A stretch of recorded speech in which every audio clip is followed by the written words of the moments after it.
네, 임대차 3법 상임위 통과와 함께 오늘부터 수도권에서 분양가 상한제가 시작됐습니다. 집값이 떨어질 것이란 기대, 또 공급이 줄어들 것이란 우려도 함께 나오고 있습니다. 네, 두성규 한국건설산업연구원 선임연구위원, 참여연대 정책위원인 김남근 변호사와 함께 관련 내용 살펴보도록 하겠습니다. 어서 두 분 오십시오. 어서 안녕하세요. 오세요. 네, 안녕하세요. 예. 네, 임대차 3법 지금 뉴스로 전해드렸습니다만 속전속결로 지금 처리가 되고 있습니다. 곧 이제 국회 본회의를 통과할 것으로 보이는데요. 자, 우리 김 변호사님, 임대차 보호법 통과 그동안 참여연대가 계속해서 조속히 입법해야 된다라는 내용이었었죠. 예. 그러니까 그 세계적으로 대도시 지역의 임대차 안정화 정책이라고는 계약갱신 청구권이나 임대료 인상률 상한제를 안 하는 나라는 사실 한국밖에 없었습니다. 근데 이게 이제 사회적인 기본적인 어떻게 보면 안정 인프라가 되는 거거든요.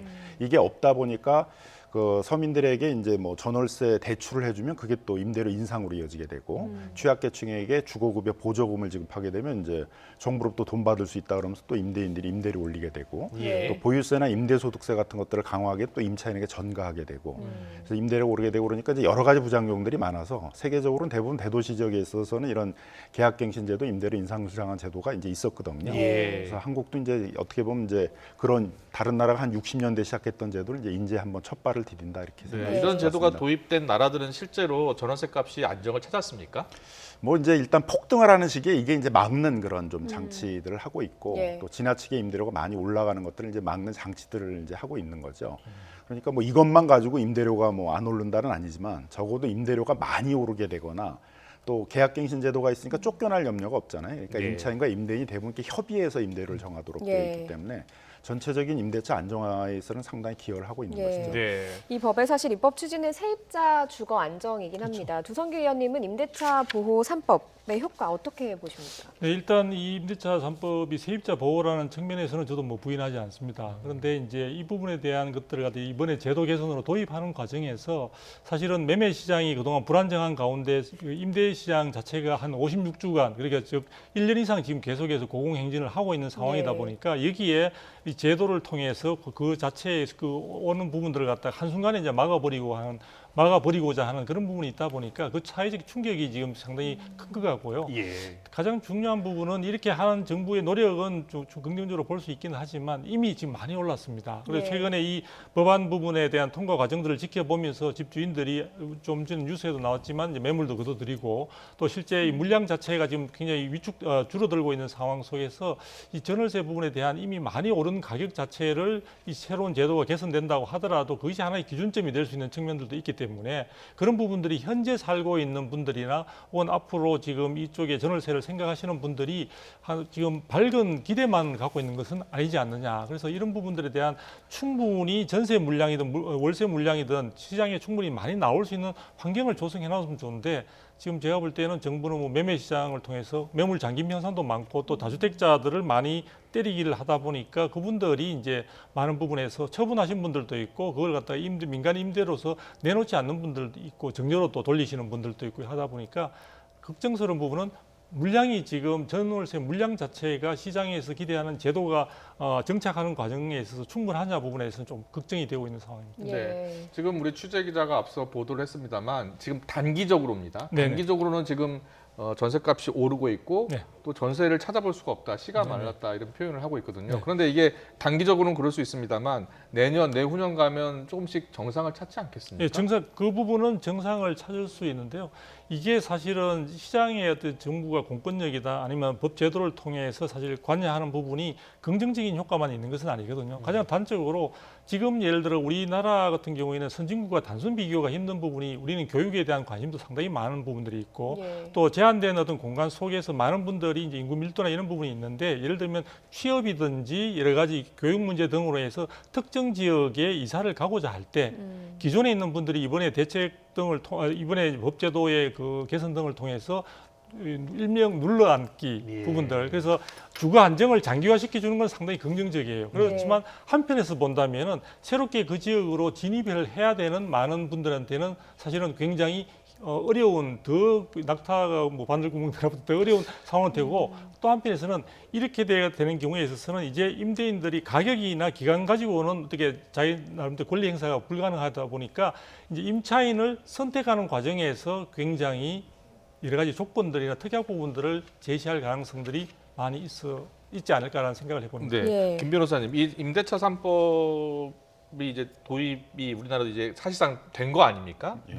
그런데 지금 이제 부작용인 것 같아요. 일단 일시적으로는 지금 뭐 전세값도 오르고 있고 품귀 현상도 나타나고 있는데 어떻게 예상하십니까? 조만간 좀 안정을 찾을 것으로 보십니까? 어떻습니까? 이건 뭐 이미 이제 오르고 있는 거잖아요. 보통 예. 이제 집값이 오르게 되면 일정한 시차를 두고 그 전세값을 이제 끌어올리는 역할을 하거든요. 예. 그래서 전체적으로 집값이 한 60에서 70% 정도 이렇게 전세 보증금들이 맞춰지고 있는데요. 예. 그런 과정이 지금 이미 나타나고 있는 거죠. 그러니까 좀 더 일찍 도입했어야 된다. 이미 20대에도 이 법이 22개나 발의가 돼 있었고 그때도 예. 그러니까 이 법이 굉장히 급하다는 인식들이 있었던 거거든요. 우리 사회 전체적으로나 정치권으로. 근데 한 번도 그게 제대로 논의되지 못하고 20대에서 처리가 되지 못하다 보니까 좀 뒤늦게 되는 측면들이 있는 거죠. 그러니까 시기적으로 보면 분명히 지금보다는 더 앞서서 이 제도가 도입되었어야 되고 지금같이 오르는 것들을 사전에 좀 막는 그런 장치를 이제 했었다고 이제 보여지고요. 김 변호사님, 그런데요, 많은 전문가들이 이제 우리나라가 이제 다른 나라와 달리 이제 전세 시장이 크잖아요. 근데 이 전세 시장이 월세 시장으로 많이 바뀔 수 있다 이렇게 보거든요. 실제로 그럴 것으로 보십니까? 뭐 임대차 안정화가 정책이 도입이 되면 점점 전세는 이제 월세화 될 가능성도 많이 있다라고 보여집니다. 예. 그런 점에서도 이제 월세가 되게 되면 자기 소득의 많은 부분들을 까먹게 되기 때문에 그런 점에서 이제 임대차 보호 정책은 더 필요로 되거든요. 예. 그런 점에서 이제 좀 늦게나마 도입된 것들은 이제 다행이라고 이렇게 좀 생각이 들고요. 그런데요, 그 두 의원님. 예. 지금 월세 시장이 커지게 되면 사실 세입자 입장에서는 주거가 더 불안정해지는 거 아닌가 하는 생각이 들기도 하거든요. 그렇죠. 그런 측면들이 있습니다. 우리가 이제 기본적으로 주택을 소유하는 경우와 전세와 그다음에 월세를 가지고 비교했을 때 주거 비용은 사실 전세라는 제도가 가장 저렴하게 되는 부분이거든요. 예. 그래서 많은 분들이 내 집 마련의 꿈을 키우면서 중간에 전세로 있는 경우들이 많았고요. 그래서 이런 부분들이 이제 외국과는 사실은 완전히 특이하게 비교되는 부분들인데요. 저는 월세로 전환될 때 사실은 이제는 많은 분들 사회초년생이라든지 또 신혼부부라든지 이런 분들이 나중에 자기의 자산을 갖다 축적을 한다든지 혹은 내 집 마련의 꿈을 키우는 과정에서 월세로 전환되는 이런 분위기는 굉장히 부담이 많이 작용할 것으로 보여지고요. 네. 이런 부분들과 관련해서는 외국의 경우를 보더라도 저렴하게 모든 임대차 제도가 구성되어 있다고 하지만 전체적으로 제가 파악하기로는 외국인들의 경우에는 월 소득의 약 한 30%가 주거 비용으로 들어가는 그런 측면들이 많이 있더라고요. 그래서 우리가 가지고 있는 우리 부동산 시장에 있어서 독특한 전세 제도라든지 이런 부분들을 갖다가 고려하지 않고 사실 한 방향으로 지금 너무 빨리 가버린 게 아니냐. 그리고 전세 제도가 가지고 있는 많은 사회초년생들이나 또 주택을 가지지 않는 분들이 주택 마련의 레버리지 효과로서 사실 많은 힘이 되어줬던 것도 사실인데 그 부분들이 이번에서는 전혀 존재감을 사실은 좀 무시당하는 것 같아서 그럼 좀 아쉽습니다. 두영구 의원님께서는 실제로 이 임대차 3법이 좀 서둘러서 너무 빨리 좀 도입됐다고 보시는 겁니까? 그렇죠. 제가 볼 때는 좀 그렇다고 보는 거죠. 그리고 왜냐하면 제가 시기적인 그런 부분보다 저도 뭐 우리 변호사님 말씀대로 좀 일찍 됐으면 좋은 점도 있겠지만 지금 사실 전월세 시장 자체가 굉장히 불안정한 상태로서 1년 이상 지금 상승기를 갖다가 지금 지속되어 오는 과정에 이런 갑자기 브레이크를 지금 밟는 어떤 그런 효과가 있다 보니까 그 충격 자체가 그것을 쓰는 쪽이든 그 앞에 있는 쪽이든 모두가 지금 충격을 다 그대로 몸으로 받아들이고 있는 것이 아닌가 이런 생각이 듭니다. 예. 김 변호사님은 아까 말씀하신 대로 좀 일찍 도입되었어야 한다. 이 논의가 처음 네. 시작된 게 2009년도에 이제 서울에서 전세 대란이 시작이 되면서 오세훈 서울시장이 이제 담화를 발표하면서 전월세란들이 심화되고 있기 때문에 대응해야 된다 얘기를 예. 했었고 그때부터 이제 계약갱신청권 전월세 인상률 상한제를 해야 된다는 얘기가 있었습니다. 네네. 횟수로 따지게 되면 이제 뭐 10여 년이 훨씬 넘는 시기가 됐었고요. 또 국회 맨 마지막 시기마다 사실은 상당히 이렇게 합의가 됐었어요. 18대 말에도 뭐 정 안 되게 되면 서울의 일부 지역이라도 조언을 형성해서 이제 예. 계약갱신제도 임대료 인상률 상한제 도입하자는 얘기가 있었고 19대 때는 안 되면 이제 계약갱신제도만이라 도입하자라는 그런 이제 합의들이 어느 정도 좀 있었고 하는데 꼭 이렇게 말마다 합의는 이렇게 어느 정도 됐는데 이걸 입법 처리를 하지 못하고 넘어왔던 시기들이 있었기 때문에 이제 그런 점에서 본다면 뭐 상당히 이제 시기적으로 늦었다 이렇게 보고요. 그다음에 전세가 월세로 전환되는 것은 이제 이 법이 도입되기 때문에 그렇게 되는 것이 아니라 예. 전세라는 건 전형적으로 집값이 오르는 시기에 나타나는 제도거든요. 임대인의 입장에서는 이거를 시드머니로 해가지고 돈을 조금 빌려가지고 집을 사는데 유용한 것이고 또 임차인의 입장에서는 이제 나중에 내가 집을 살 거에 대비해서 이제 월세를 안 내고 보존하자는 측면에서 하는 건데 임대인의 입장에서는 집값이 더 이상 오르지 않게 되게 되면 이 전세 제도가 유용하지 않거든요. 예. 그래서 부동산 가격이 우리가 지금 계속 많이 올라가니까 지금 전세가 계속 유지되고 있는 건데 부동산 가격이 더 이상 올라가지 않으면은 임대인들은 어쨌든 그 전세금을 일부라도 반전세식으로 해가지고 월세로 전환시키려는 이제 그런 노력들을 계속 하게 될 것입니다. 참여연대에서는 임대차 3법이 도입되면 주거 안정뿐만 아니라 집값 안정에도 도움이 될 것으로 보고 그러니까 있습니까? 부동산이 이제 계속 주거 안정이 불안정하니까 전세도 예. 불안하고 뭐 다 불안정하다 보니까 어떻게 하든지 빨리 집을 사야 된다. 그래서 아직 30대가 자기 소득으로 충분히 빚을 덜 내면서 집을 살 수 있는 상황이 아닌데도 큰 빚을 내서 이제 집을 사는 것들은 다 불안하기 때문이거든요. 예. 그래서 이런 전월세가 어느 정도 좀 안정이 되게 되면 조금은 좀 내 소득이 어느 정도 축적되는 시기에 뭐 한 40대나 이렇게 가서 이제 집을 마련하겠다는 그런 이제 될 것으로 보여집니다. 지금은 너무 30대의 불안 심리들이 이제 큰 빚을 내서 집을 사는 것들이 부동산 법을 만들고 있거든요. 예. 지금 부동산 법을 얘기 나오고 요즘 뭐 영끌에서 뭐 영혼을 팔아서 할 정도로 뭐 돈을 다 끌어들여서 집을 사는 그러니까 패닉바이, 뭐 공황 상태다 이렇게 얘기하는데 지금 집값 수준으로 봤을 땐 패닉바이 하면 나중에 후회하지 않을까요? 그러니까 집값의 수준을 어느 정도가 적정선으로 보느냐 하는 부분은 여러 가지 뭐 평가 기준들이 있을 수가 있는데요. 또 한편에서는 지금 외국인들이 우리 국내에 또 주택을 많이 또 매입을 하고 있다고 얘기를 하거든요. 그분들은 상하이나 런던이나 뭐 외국 뉴욕에 비해서 우리 서울 경우에 주택 품질도 좋은데 한 절반밖에 그 가격이 되지 않는다 이렇게 해서 이제 구입하는 경우도 있다고 하니까 그것을 우리들만 가지고 이제 판단하느냐 문제는 사실 좀 변론을 하고 일단 지금 가격 자체가 우리 국내에 있는 모든 분들이 생각하기에도 상당히 예상하지 못한 높은 가격이다라는 것은 분명한 것 같습니다. 그런데 그만큼 향후 공급 부족이나 시장의 가격 부분에 대한 불안 요인들이 잠재하고 있는데 그런 부분들을 정부나 어떤 시장 내에서 충분히 이해할 만한 납득할 만한 대안이나 이런 것들이 나오지 않으니까 사실은 가격은 누구도 지금 어떤 그 끝은 사실 모르고 있는 상황이지만 상당히 고점에 온 것은 맞는 것 같고요. 이 부분에 대해서 패닉 바잉이나 이런 쪽으로 가는 것은 사실 바람직한 것은 아니라고 보여집니다. 그래서 어쨌든 지금 이런 부분들 조금 더 냉정을 찾을 필요가 있는 거고 제가 요 말씀을 하시니까 하나만 좀 더 첨언해서 좀 말씀드리고 싶은 게 지금 이번에 전월세 상한제와 계약갱신 청구권이 좀 통과가 됐는데 시행에 들어갈 건데 문제는 이 전월세 신고제와 관련해 가지고 지금 국토부에서 준비가 충분히 돼 있지 않다 보니까 사실은 내년에 6월까지 지금 신고 시스템 부분에 대한 준비 과정에 기간이 좀 유예되어 있는 상황입니다. 그러다 보니까 지금 아마도 이런 부분들이 지자체에서 해당되는 어떤 전월세 관련되는 물량 부분에 대한 정확한 자료 파악이 안 되는 상황들이 있을 수 있고요. 현재 지금 5월달 기준으로 보면은 약 731만 가구가 임대 가구로 지금 보고 있는데 이 중에 28% 정도만 지금 현황이 파악되고 있는 상황이거든요. 그래서 지금 오늘 이 뉴스 시간을 통해서 많은 분들이 전월세 상한제나 계약갱신 청구권이 시행에 들어가게 되면 8월부터 바로 효과가 나타날 것처럼 기대를 하는 과정에서 이게 아마 실제 조금 괴리가 있을 수 있다는 부분은 아마 시청자분들이 알고 계셔야 될 것 같습니다. 네, 알겠습니다. 전월세 신고제는 사실상 이제 내년 6월이 돼야지 시작될 수 있다는 말씀이시고요. 그런 차이가 좀 있을 것 같습니다. 정부가 또 내달 초에 이제 공급 대책을 내놓겠다고 했습니다. 지금 고민이 많은 것으로 보이는데 일단 용적률 상향 방안 그리고 지금 층수 제한을 풀겠다 이런 것들을 검토하고 있다고 했거든요. 어떻게 보고 계십니까? 그러니까 이제 그 고밀도 개발은 이제 공공이 주도를 하는 경우에 뭐 영구 임대 아파트 같은 것들을 좀 고층으로 재건축해가지고 이제 거기에 좀 그 품질이 좋은 그런 공공 임대주택이나 공공 분양주택 같은 것들을 공급한다라든가 뭐 재개발 지역에서 이제 공공이 주로 LH나 뭐 SH 같은 데들이 재개발을 하면서 이제 그 조합원들에게 조금 그 부담금을 낮춰주면서 그런 주택을 공급하다든가 뭐 이런 것들은 저는 이제 필요하다고 보여지고요. 그런 과정에서 용적률 인상률은 뭐 필요하다고 보여지는데 민간한테 이제 용적률을 인상하는 정책들을 쓸 경우에 있어서는 그게 또 투기의 진흥지가 되거든요. 지금처럼 유동성 관리가 안 돼서 이제 다른 나라들 같은 경우는 이제 그 개인이 많은 부채들을 동원하기가 어렵거든요. 왜냐하면 개인 채무자 중심으로 부채 총 규모를 제한합니다. 그걸 DSR이라고 그러는데요.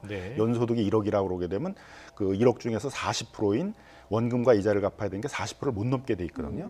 그러면은 이제 뭐 10년 분할상으로 돈을 빌려도 1억밖에 못 빌리게 되는데 우리는 지금 뭐 3억, 4억씩 빌려서 30대가 뛰어들고 있잖아요. 근데 이런 게 다른 나라들은 사실 이제 어려운 거죠. 근데 이렇게 되는 상황 속에서 유동성이 과잉돼 있는 상황 속에서 이제 또 뭐 강남의 재건축이 고층으로도 된다 그러면 아마 강남에 있는 재건축들은 전부 다 투기의 대상이 돼서 그게 또 투기의 진앙지가 될 것입니다. 그래서 지금 이제 정부가 발표해야 될 것들은 재건축 같은 데서의 용적률 완화, 뭐 고밀도 개발 이런 것들은 이제 뭐 하면 안 될 것이라고 좀 보여지고 한다고 그러게 되면 이제 공공이 주도하는 뭐 재개발, 영구임대 아파트 재건축, 그다음 뭐 용산 같은 유휴부지나 이제 이런 게 많거든요. 서울에 예. 뭐 북부간선도로에 이렇게 데크를 씌워서 거기다 공공임대주택 같은 것도 지금 짓고 있고, 예. 뭐 송파 차고지 같은 데다가 이렇게 고층으로 임대 아파트를 짓는 데라든가, 용산을 뭐 고밀도 개발을 해서 그게 공공주택을 공급한다든가 이런 정책들은 이제 필요한 거죠. 또 네. 30대들 입장에서는 조금만 기다리게 되면 공공이 그런 어포더블한 가격에 분양 가격에 주택도 공급할 수 있고, 그러니까 좀 기다리겠다라는 심리를 줄 수 있으니까 꼭 필요한데,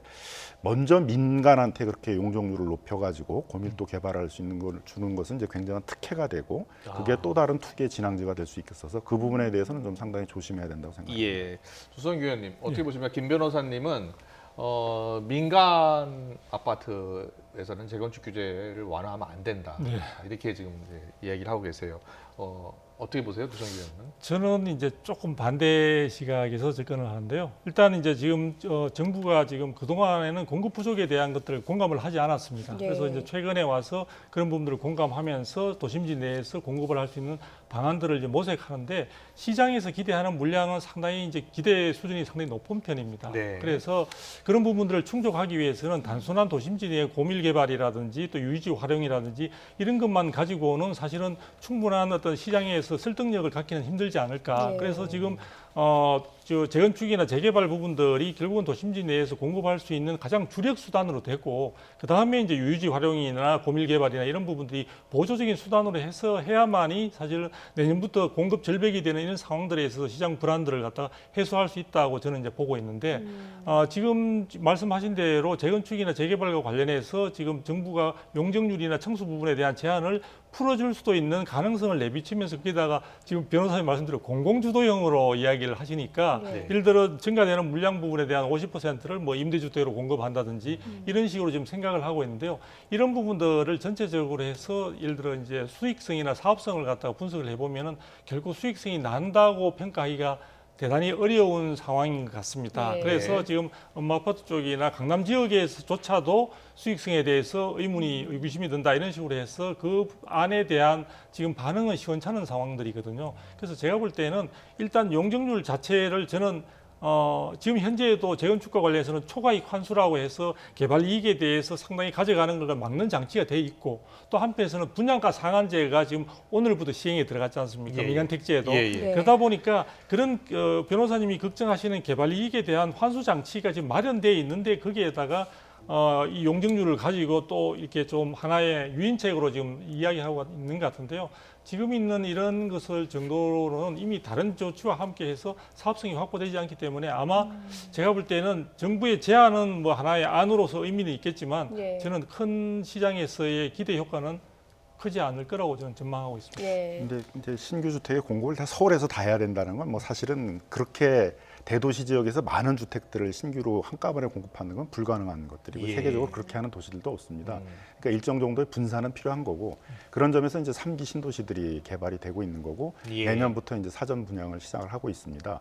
그래서 3기 신도시 같은 공공택지에 있어서는 좀 분양가 상한제를 그 주변 시세만 보고 하지 말고 30대들이나 이제 40대들 실수요층들에서 소득을 좀 보고요. 아까 이제 그 소득을 할 때 어느 정도 적정한 가격이라는 기준이 없다고 그러는데, 이제 유엔에 있는 주거 그 기구에서 이제 제한하는 이제 적정한 주택 가격이 있거든요. 어떤 예. 거예요? 그게 예. 연소득 대비 4배가 적정하다는 거거든요. 그러니까 예를 들어 신혼부부들이 한 연소득 대비 7천만 원 정도면 2억 8천이 적정하다는 건데 이미 다 넘었잖아요. 수도권에 예. 있어서는. 예. 못 삽니다. 그다음에 못 사. 이제 인내하기 어려운 가격이 8배라는 거예요. 그래서 연소득이 이제 한 7천만 원이다 부부가. 그럼 한 5억 한 5억 6천만 원 이런 정도면은 이제 그 인내하기 어려운 가격이라는 거잖아요. 그러니까 적어도 그 사이에 연소득 대비 한 4배에서 8배 사이 정도에 있어서는 분양 가격이 될 수 있는 그런 주택들을 이제 3기 신도시 같은 데서 좀 공급하고 예. 한다고 그러고 되면 저는 뭐 충분히 분산 효과들도 있고, 또 예. 거기다가 공공이 그 재개발이라든가 뭐 영구임대 아파트 재건축이라든가 또 유휴지에 있어서의 굉장히 다양한 고밀도 개발 같은 것들을 통해 가지고 주택을 공급한다면 이제 30대들도 충분히 기다리고 내 네. 소득을 축적해가면서 하면은 내 집을 마련할 수 있다. 고품질의 그런 주택들에 살 수 있다라는 이제 생각을 하게 되면, 네. 그러면 지금처럼 이렇게 패닉식으로 많은 빚을 내서라도 지금 빨리 집을 사놔야 되겠다, 그런 것들은 좀 진정되지 않을까 네. 생각합니다. 그럼 조성규 의원님, 지금 김 변호사님 말씀으로는 분양가가 지금 너무 높으니까 분양가를 뭐 소득이 7천만 원이라면 최대 4배면 2억 8천만 원인데 사실 2억 8천만 원으로 집을 살 수는 없잖아요, 지금 상황이. 그럼 이렇게 건설사 입장에서도 그 가격으로 분양하라 그러면 못하는 거죠, 지금 상황에서? 못하는 상황이고요. 뭐 건설사든 아니면 시행자든 조합이든 간에 실적으로 이 정부가 가지고 있는 정책의 방향성에서 사실은 시장에서 생각하는 것 굉장히 큰 괴리가 있습니다. 뭐냐면은 이번에 전월세 상한제도 마찬가지고 지금 매매 시장에서도 뭐 마찬가지인데 어쨌든 가격을 먼저 설정을 해놓습니다. 예. 그러니까 이제 변호사님 말씀대로 하는 그런 가격은 어떻게 보면 공적 주택이나 공공주택의 경우에는 그런 부분들을 적용하는 것이 뭐 바람직할 수가 있는데 예. 민간에서는 말 그대로 시장 경제 원리에 의해서 수요 공급에 의해서 가격이 최종적으로 결정되는 결과물인데 지금 정부의 경우에는 임대 시장이든 지금 매매 시장이든 간에 가격을 어느 정도 인위적으로 정부가 생각하는 가격을 설정해 놓고 거기에 맞추어 가라는 그런 의미가 강하다 보니까 시장에서는 거기에 맞추어서 맞추기 위해서는 여러 가지 품질 문제라든지 또 다른 부분에 있어서 그것을 회피하고 있을 수 있는 그런 수단들을 강구하게 되는 거죠. 그래서 현재 어쨌든 말씀하신 대로 분양가 상한제나 이런 부분을 가지고 사실 시장에 강요했을 때는 품질이 획일화 된다든지 여러 가지 부분에서 시장에서 납득할 수 있는 그런 상황은 아닌 것 같습니다. 아니 그러니까 이제 그런 건 민간 택지에서는 민간 건설회사들이 그렇게 높은 가격으로 분양하면 되는 거고 삼기 신도시는 이제 대부분 공공 택지가 그렇죠. 되는 거잖아요 이미. 공공 택지는 이제 땅값을 굉장히 싸게 마련을 한 것이니까 그런 거를 민간에 넘겨줘 가지고 높은 분양가로 분양하게 하지 말고. 그동안 그래 그건 왔잖아요. 저도 공감합니다. 그러니까 삼기 그동안 신도시 사실 같은 그래 데서는 왔잖아요. 어포더블한 가격으로 충분히 분양할 수 있는 거 아닙니까? 그러니까 그런 아까 이제 뭐 4배라는 건 적정이라는 거고 인내할 수 있는 게 8배라고 그랬습니까? 그러니까 8배 이하로는 이제 공급을 해야 된다 이거죠. 그러니까 적어도 한 5억 이하의 그런 분양 주택들이 그 3기 신도시나 이런 데에서 나오도록 지금 3기 하고. 신도시가 약 한 30만 가구 정도 공급할 것으로 지금 예상이 되는데요. 그걸 대부분으로 이제 공공 부분으로 전환을 해서 공공이 직접 개발하면 분양가를 좀 더 낮출 수 있지 낮출 수 않겠습니까? 있고 또 역세권 같은 데는 이제 공공 임대주택 같은 걸 많이 질 필요가 있는 거죠. 그래서 거기도 좀 고밀도 개발들을 해서 역세권은 또 이렇게 뭐 차 같은 게 갖지 않더라도 충분히 그 생활을 할 수가 있으니까 이제 그런 세대들을 중심으로 해가지고 그 3기 신도시 역세권 지역들은 주로 공공 임대 아파트 중심으로 하고 또 주변 지역에 있어서는 분양 주택들을 공급을 하는데. 제일 중요한 거는 이제 가격이 얼마냐도 중요하다는 거죠. 공급 정책에 있어서는 그냥 많이만 하는 게 중요한 게 아니라 그런 점에서는 좀 어포더블한 가격이 나올 수 있도록 하는 그런 정책이 필요하다는 것이죠. 알겠습니다. 지금 정부가 뭐 여러 공급 방안을 지금 고심 중인 것 같습니다. 그런데 공급량을 늘린다고 하더라도 지금 대출이 상당히 막혀 있는 부분이거든요. 그래서 사실은 서울에서 내 집 마련 상당히 어려워진 것 아닌가 이런 불만의 목소리도 나오고 있습니다. 저는 뭐 지금 제 주변에도 듣기로는 3040 세대가 지금 부모 찬스라고 해가지고 부모님의 도움이 없이 사실은 주택 마련을 서울에서 한다는 것은 거의 불가능한 상황까지 온 게 아니냐 이렇게 이제 보고 있고요. 이미 수도권에서도 아까 뉴스에 나왔다시피 4억 원을 상회하는 그런 쪽으로 되어 있고요. 서울 같은 경우에는 지금 강북 지역의 경우에도 33평형이 지금 20억을 바라보고 있는 신축 주택의 아파트 경우는 그래 있습니다. 그래서 이미 가격대로 봐서는 지금 현재와 같이 대출 규제를 계속해서 유지하는 상황에서는 물론 정부도 가계부채의 문제라든지 또 재정의 부실화 문제를 등등 고려를 하시겠지만 일단 제가 볼 때는 사회 초년생 혹은 생애 최초라는 이런 경우에만이라도 저는 충분히 미래에 대한 희망과 꿈을 가질 수 있는 그런 주거에 대한 꿈을 가질 수 있도록 대출 부분을 조금 이원화해가지고 사실 적용하는 부분도 좀 고려할 필요가 있지 않나 싶습니다. 아주 좋은 아이디어 같은데요. 이원화해서 20, 30대 젊은층 그리고 30, 40대 젊은층 가운데 신혼부부들 같은 경우에는 대출 규제를 좀 풀어주는 건 어떻겠느냐는 의견인데. 자꾸 이제 빚을 많이 내서 집을 사라 그러게 되면 일단은 그 빚에 다 묶여버리니까 예를 들면 1억을 소득이 있는 사람들이 7천만 원을 원금과 이자를 갚는 데 쓴다. 그러면 한 3천만 원이 이제 빈곤층이 된 거잖아요. 중산층이 아니라. 근데 이런 세대가 많이 늘어나가면 일본식의 장기 불황이 온다 이거죠. 내수 경제는 위축되게 되니까. 그러니까 자꾸 빚을 많이 내게 해줄 테니까 빚을 내 가지고 집을 사라 하는 정책보다는 그 세대들이 좀 어포더블한 가격으로 살 수 있는 뭐 분양 가격을 그 분양가 상한제를 적용해 가지고 공급을 하게 한다든가 아니면 뭐 지분형 뭐 이제 이런 분양주택처럼 해서 50%만 이제 지분을 사두면 나머지는 한 반값으로 일단 사는 거잖아요. 나중에 돈이 생기면 뭐 10% 더 사고 이렇게 하게 하는 방식을 쓴다든가 뭐 토지 임대부를 통해 가지고 땅은 이제 공공이 보유를 하도록 하고 저렴한 토지 임대료를 내도록 하고 그 위에 있는 분양주택만 이제 뭐 분양을 받도록 한다든가 그래서 굉장히 대안적인 것을 그 제시를 해가지고 30대들이 충분히 큰 빚 안 내고도 살 수 있다, 좀 기다리면 된다, 네. 이런 것들을 신호를 주려고 해야지. 네. 자꾸 빚을 많이 내게 해가지고 뭐 3억 4억 빚을 내가지고 집을 사놓게 해야 되면 그 사람들이 평생 또 그 빚을 갚으면서 살아나가야 되는데 그게 또 우리 경제에 엄청난 부담을 준다는 그렇겠네요. 거죠. 네, 네, 알겠습니다. 그리고 마지막 질문 하나만. 네. 예.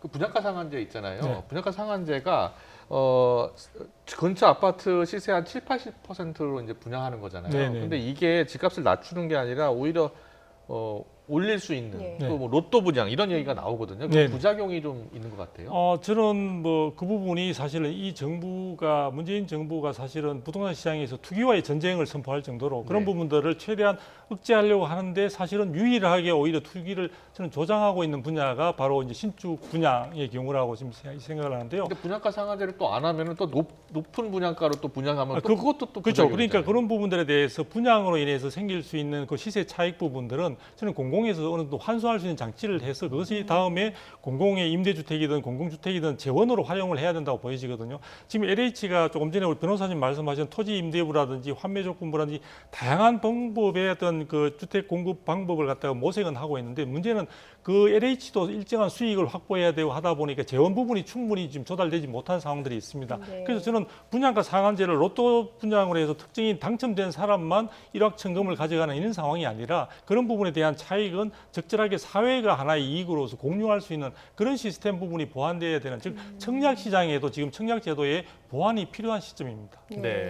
근데 이제 분양가 상한제는 두 가지 목적이 있는데요. 그러니까 첫 번째는 이제 항상 그 재건축을 할 때 일반 분양분이 주변 시세부터 20-30% 높게 분양이 되는 거예요. 그럼 네. 주변 집값이 같이 끌어올려지고 또 새로운 재건축이 또 그렇게 끌어올리고 그러니까 적어도 그런 재건축 지역에 있어서는 주변 시세보다 높지 않도록 하는 그런 의미의 분양가 상한제가 필요한 거고요. 예. 네. 공공택지 같은 데는 조금 또 다른 목적이 있는 거죠. 아까 말씀드린 것처럼 이제 30대라든가 이런 실수요자들이 어포더블한 가격으로 적정한 가격으로 주택을 살 수 있도록 하는 그런 의미에서의 분양가 상한제가 돼야 되니까 그건 주변 시세보다 굉장히 낮을 수 있겠죠. 공공택지 지역 같은 경우는. 근데 그런 경우에 있어서는 이제 상당 기간 이제 전매 제한 기간을 두고 실거주를 하도록 하고 너무 이제 뭐 받자마자 바로 전매해가지고 그런 투기 이익들을 조기에 이제 취득하지 못하도록 하는 그런 장치들이 이제 필요할 것입니다. 그다음에 네. 전매 제한 기간 동안에 이제 그 전매를 제한을 위반하고 팔았을 경우에 있어서는 공공이 그걸 다시 회수를 해서 네. 최초의 분양가에다가 이제 적정한 뭐 물가 상승이나 건축비 상승률 같은 것들을 더해서 환수하는 이제 그런 장치들을 마련해야 될 것입니다. 네, 알겠습니다. 뭐 요즘에 백약이 무효하다라는 말이 나올 정도로 집값이 너무 오르다 보니까 여러 가지 정부가 대책을 내놔도 먹히질 않고 있습니다. 그런데 이번에 이제 임대차 3법도 통과를 했고요.